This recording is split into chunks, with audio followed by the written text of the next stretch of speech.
And our prayers and condolences go out to the families of those who have lost loved ones.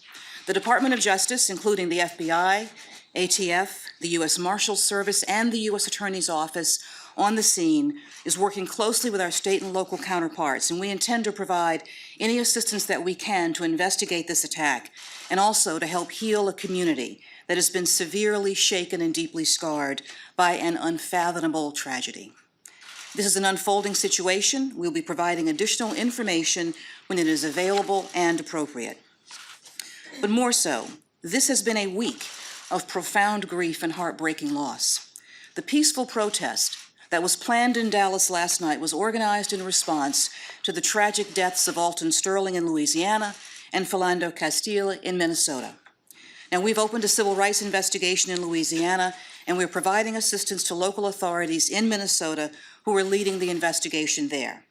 And today, we are feeling the devastating loss of Dallas area Rapid Transit Officer Brent Thompson and 4 other fallen officers whose names remain unreleased as we await notification to all of the families.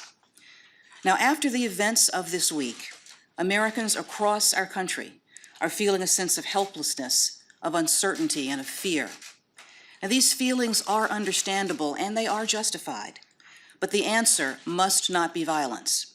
The answer is never violence. Rather, the answer, our answer, all our answer, must be action. Calm, peaceful, collaborative, and determined action. We must continue working to build trust between communities and law enforcement. We must continue working to guarantee every person in this country equal justice under the law. And we must take a hard look at the ease with which wrongdoers can get their hands on deadly weapons and the frequency with which they use them. And we must reflect on the kind of country that we want to build and the kind of society that we are choosing to pass on to our children. And above all, we must reject the easy impulses of bitterness and rancor and embrace the difficult work, but the important work, the vital work of finding a path forward together. And above everything, we must remind ourselves that we're all Americans, and that as Americans, we share not just a common land, but a common life, not just common goals, but a common heart and soul. Now, those we've lost this week have come from different backgrounds, different neighborhoods, but today they're mourned by officers, by residents, by family and friends, by men and women and children who loved them, who needed them, and who will miss them always. They are mourned by all of us. To the families of all who've lost their lives in this series of tragedies, we share your pain and your loss.